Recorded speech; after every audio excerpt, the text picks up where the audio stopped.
श्री कृष्ण कहते हैं, जो तुम्हारे नसीब में होगा वो तुमसे कोई छीन नहीं सकता, पर जब तक तुम खुद ही उसे पाने की हिम्मत नहीं दिखाते तब तक वो भी तुम्हें देखने नहीं आता। कभी कभी किस्मत दरवाजा खटखटाती है, मगर हम उस वक्त तक अपने ही शक के ताले में बंद होते हैं। जो लिखा है वो मिलेगा, लेकिन कैसे मिलेगा ये तुम्हारा संघर्ष तय करता है, और कितनी देर से मिलेगा ये तुम्हारा सब्र तय करता है। किस्मत की किताब में नाम तो बहुतों के लिखे होते हैं, पर आवाज उन्हीं को आती है जो जवाब देने का जिगर रखते हैं। श्री कृष्ण कहते हैं, जो तुम्हारे नसीब में है वो मिलेगा, मगर क्या तुम खुद अपने नसीब के काबिल बनने की तैयारी कर चुके हो? कई बार नसीब इंतजार करता है कि तुम कब उठोगे, कब रोओगे, कब थकोगे और कब हार मानकर भी आगे चलने की जिद करोगे। मिलना तय है, लेकिन रास्ता तय नहीं। चलोगे तो मिलोगे, रुकोगे तो सिर्फ काश रह जाएगा। तुम्हारे नसीब की चीज तुम्हारी है, लेकिन वो भी तुम्हारे सब्र और संघर्ष की इम्तिहान लेती है। बिना खून पसीना बहाए किस्मत कभी भी मुफ्त में कुछ नहीं देती। नसीब कोई ताला नहीं, ये तो एक दरवाजा है जो तभी खुलता है जब मेहनत की चाबी तुम्हारे हाथ में हो। कभी कभी नसीब तुम्हारे करीब खड़ा होता है, पर तुम्हारी नजर दूर की तलाश में भटकती रहती है। श्री कृष्ण कहते हैं, भगवान कभी साथ नहीं छोड़ते, पर तब और भी ज्यादा चुप रहते हैं जब तुम्हारे भीतर का तूफान तुम्हारे बाहर की दुनिया से तेज चल रहा होता है। हर वो इंसान जो मुस्कुराता है जरूरी नहीं कि खुश है, पर हर वो इंसान जो उम्मीद के बिना कर्म करता है वह निश्चित रूप से सबसे शांत है। जो तुम्हें खोखला कर गया उसी ने तुम्हें मजबूत भी कर दिया, पर यह बात तुम्हें तब समझ आती है जब तुम सवाल पूछना छोड़कर जवाब बन जाते हो। कई बार समस्याएं सजा नहीं होती, वो तो ईश्वर का वो तरीका होती हैं जिनसे वो हमें चुपचाप महान बना देता है, बिना ताली बजवाए, बिना शोर किए। तुम्हारी सोच, तुम्हारे कर्म और तुम्हारे अंदर की आवाज, ये तीनों जब एक हो जाएं, तभी जीवन का आनंद असल में शुरू होता है। बाकी सब बस एक उलझा हुआ शोर है। कर्म योग का मतलब यह नहीं कि फल की चिंता छोड़ दो, बल्कि यह है कि तुम उस रास्ते पर चलो जो दूसरों के लिए रोशनी छोड़ जाए, चाहे तुम्हारे हिस्से में अंधेरा ही क्यों ना आए। खुद से भागकर कोई मोक्ष नहीं मिलता। जितना ज्यादा तुम भीतर झांकोगे उतना ही भगवान तुम्हारे पास आएंगे। जिनके पास कुछ नहीं होता अक्सर वही सब कुछ देने की ताकत रखते हैं, क्योंकि उन्होंने खोकर सीखा है, जोड़कर नहीं। हर वह चीज जो छिन गई वह दरअसल तुम्हारे भीतर की कोई गांठ खोलने आई थी, जो तुमने बांध रखी थी उस बीते हुए कल से, जो अब सिर्फ एक बोझ है। जितना तुम्हें मिला है वह काफी नहीं, पर शायद उतना ही जरूरी था तुम्हारे जागने के लिए। श्री कृष्ण कहते हैं, जब जीवन की गति थम जाए तो मत घबराओ। हो सकता है ईश्वर खुद तुम्हारी गाड़ी का पहिया मोड़ रहे हों, एक ऐसे मोड़ की तरफ जो तुम्हारे लिए बना ही सिर्फ अकेले तय करने को था। सकारात्मक सोच कोई आदत नहीं, वो एक साधना है। वह अभ्यास है खुद को अंधेरे में भी रोशनी समझने का और तकलीफ में भी तपस्या देखने का।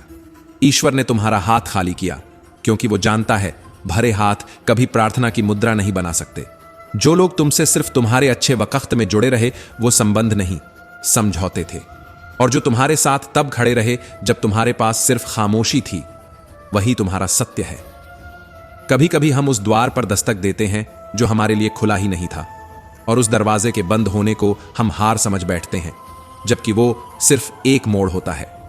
कभी तुमने सोचा है कि ये जो तुम दुख को पकड़े हुए हो वो भी तुम्हारे भीतर के किसी अदृश्य सुख का हिस्सा हो सकता है? तुमने कहीं ना कहीं उस दर्द से भी प्रेम कर लिया है, बस इसीलिए वो गया नहीं। और अगर तुमने एक बार सच में यह जान लिया कि दुनिया का हर बदलाव बस एक क्षण की धूल है, तो तुम दुख पर नहीं, खुद पर मुस्कुराने लगोगे। दुनिया के सबसे गहरे घाव वे होते हैं जिन्हें किसी ने छुआ तक नहीं। वे तुम्हारे विचारों में पलते हैं, तुम्हारे मौन में रहते हैं और केवल तुम्हारी सोच से ही मिटते हैं। यदि कोई दुख तुम्हें इस कदर तोड़ रहा है कि तुम खुद को पहचान नहीं पा रहे, तो जान लो यह टूटना ही तुम्हारे भीतर एक नई रचना की शुरुआत है। श्री कृष्ण कहते हैं, हम उस क्षण को रोते हैं जो बीत चुका होता है, पर समझ नहीं पाते कि आज भी फिसल रहा है हमारी आंखों के सामने, और हम उसे भी सिर्फ कल की तरह खो रहे हैं। अगर जीवन का कोई अर्थ है तो वह इसी में है कि तुम बार बार गिरकर भी उठते रहो, बार बार थककर भी मुस्कुराते रहो, और हर बार खत्म होकर भी फिर से जी उठो। तुम अगर सोचते हो कि यह दुख तुम्हारा अंत है, तो शायद तुम उस रोशनी को देख नहीं पा रहे जो इस अंधकार के पीछे तुम्हारी प्रतीक्षा में खड़ी है। एक समय आएगा जब ये आंसू, ये बेचैनी, ये खालीपन तुम्हें धन्यवाद कहेंगे, क्योंकि इन्हीं के कारण तुम वह बने जो आज तुम हो। और जब वो वक्त आए तो खुद को गले लगाना मत भूलना, क्योंकि तुम्हारे अलावा कोई नहीं था जिसने तुम्हारा साथ उस अंधेरे में दिया। कभी खुद से यह मत कहना कि तुम अकेले हो, क्योंकि सच्चाई यह है कि जो अकेले चलता है वही सबसे पहले पहुंचता है, पर उसे यह रास्ता सबसे कठिन लगता है। तुम्हारे भीतर जो तूफान चल रहा है वो तुमसे कुछ छीनने नहीं आया, वो तुम्हें एक ऐसे शून्य में पहुंचाने आया है जहां से जीवन की असली यात्रा शुरू होती है। लोग कहेंगे कि तुम नहीं कर सकते, और वहीं से तुम्हारी असली परीक्षा शुरू होती है, क्योंकि सबसे बड़ा सुख वही है जिसे करने से सबने मना किया था। जब तुम सोचते हो कि अब और नहीं सह सकते, ठीक उसी क्षण ब्रह्मांड तुम्हारे लिए एक और रास्ता खोल देता है, मगर वह रास्ता तुम्हें दिखाई तब देता है जब तुम अपनी आंखों से आंसुओं को पोंछ देते हो।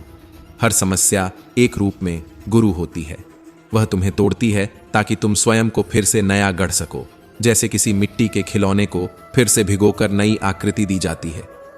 कभी कभी तो दुख तुम्हें थामे रहता है ताकि तुम खुद को समझ सको, क्योंकि खुशी में तो हम अक्सर खुद को भी भूल जाते हैं।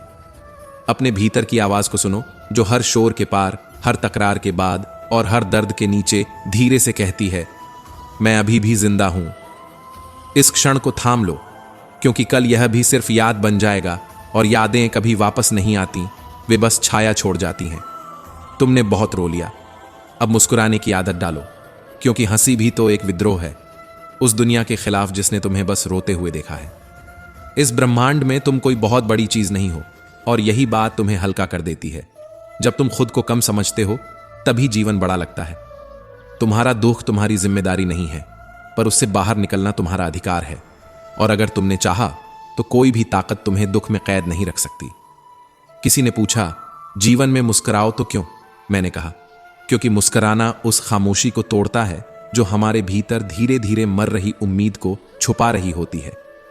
तुम शुरुआत नहीं बदल सकते, लेकिन तुम यह तय कर सकते हो कि इस बार जब तुम चलो तो अंत तुम्हारे मन का हो। लोग चाहे कुछ भी कहें, लेकिन सच यह है कि हर एक इंसान को एक बार खुद से लड़ना ही पड़ता है, और उस लड़ाई में कोई दूसरा मदद नहीं कर सकता। श्री कृष्ण कहते हैं, बदलाव तब आता है जब तुम समझ जाते हो कि दुख को पकड़ने से कोई समाधान नहीं आता, पर उसे समझने से रास्ता निकलता है। हर बार जब जीवन तुम्हें किसी मोड़ पर लाता है तो वह तुमसे एक ही सवाल करता है, क्या इस बार तुम खुद पर भरोसा करोगे या फिर से डर जाओगे? अगर तुमने धैर्य नहीं खोया तो समझो तुमने सब कुछ बचा लिया, क्योंकि बाकी सब तो जीवन वैसे भी ले जाएगा, समय के बहाने, अनुभव के नाम पर। जीवन किसी से भी नहीं डरता, पर वह उनका साथ देता है जो जीवन से नहीं डरते। जो सीधा रास्ता मांगते हैं वे भूल जाते हैं कि सुंदर मंजिलें अक्सर ऊंचे नीचे रास्तों से होकर ही मिलती हैं। सड़क कभी सीधी नहीं होती, कभी मोड़ होता है, कभी गड्ढा, कभी चढ़ाई, लेकिन जो चलता रहता है वही एक दिन सफर बन जाता है। मुस्कुराने की वजह हमेशा नहीं मिलती, लेकिन किसी दिन तुम्हारी एक मुस्कान किसी टूटे हुए इंसान का सहारा बन सकती है। जिंदगी कोई कविता नहीं है जो हमेशा लय में चले, यह तो एक तूफान है जिसमें कभी हवा तुम्हारे पक्ष में होती है, कभी खिलाफ। बैलेंस बनाए रखने के लिए साइकिल चलती रहनी चाहिए, और जीवन के इस पहिए को भी चलाते रहो, क्योंकि जब यह रुकता है तभी गिरते हैं लोग। सुख और दुख लहरों की तरह है, अगर तुम किनारे पर ही बैठे रहे तो कभी नहीं जान पाओगे कि जीवन की गहराई क्या होती है। बुरा वक्त बस एक अतिथि है जो कुछ समय बाद चला जाएगा, पर तुम अगर अपने आत्मा के द्वार बंद कर लोगे तो अच्छा समय भी लौटते हुए थक जाएगा। हर अच्छी चीज को रोक नहीं सकते, जैसे अच्छे वक्त को, वैसे ही बुरे वक्त को भी रोक नहीं सकते। तो क्यों ना दोनों का स्वागत मुस्कुरा कर करें। जब आप अच्छा समय नहीं रोक पाए तो बुरा समय भी नहीं रोका जा सकता, लेकिन क्या बुरा समय आपको तोड़ सकता है? यह तय करता है आपका धैर्य। विश्वास करना ही जीवन की सबसे सुंदर कला है, खुद पर, समय पर, ईश्वर पर। मुश्किलें जब थक जाएंगी तो रुक जाएंगी, लेकिन तुम क्यों थक रहे हो? तुम्हारा तो अभी सफर शुरू हुआ है। श्री कृष्ण कहते हैं, लाइफ को हल्के में लो, क्योंकि यह खुद ही भारी हो जाती है। उसमें मुस्कुराहटें घोल दो, थोड़ी शरारत डाल दो, और थोड़ा खुद को माफ कर दो। जो चीजें आज तुम्हें रो रही हैं, कल तुम उन्हीं को हंसते हुए याद करोगे। इसलिए रोते वक्त थोड़ा मुस्कुरा लेना सीख लो। जिंदगी में अगर भीड़ के साथ चलोगे तो भीड़ में ही खो जाओगे, लेकिन अगर अकेले चलने का हुनर सीख लिया तो पूरी दुनिया एक दिन तुम्हारे पीछे चलेगी। ना किसी को परेशान करो, ना खुद को, क्योंकि जब तुम किसी को माफ करते हो तो असल में खुद को आजाद करते हो। जो लोग दूसरों का भला करते हैं वे खुद कभी पीछे नहीं रहते, और जो सिर्फ खुद के लिए जीते हैं वे हमेशा अधूरे ही रहते हैं। जो अपने संघर्ष में अकेला रहा वही असल में उस सफलता का असली हकदार है। बाकी तो भीड़ है जो कामयाबी के बाद ही साथ आती है। तुम्हारा अकेलापन कमजोरी नहीं है, यह उस जमीन की तरह है जिस पर बीज खुद को भीतर समेटकर एक विशाल वटवृक्ष बनने की तैयारी करता है। गलत संगत में रहकर खुद को खो देना उस अकेलेपन से ज्यादा दर्दनाक है जो तुम्हें बेहतर बनने की ओर खींच रहा है। अगर आज तुम्हारी जिंदगी में चुनौती है तो समझ लो तुम भीड़ से हटकर कुछ नया कर रहे हो, कुछ अलग सोच रहे हो, कुछ अलग बनने की ओर बढ़ रहे हो। जो मुश्किलें आज तुम्हारी जिंदगी का हिस्सा हैं वही कल तुम्हारी सफलता का किस्सा बनेंगी। कहते हैं मुश्किलों से लड़कर ही इंसान सफल बनता है, क्योंकि असल में संघर्ष ही वो दरवाजा है जो सफलता तक ले जाता है।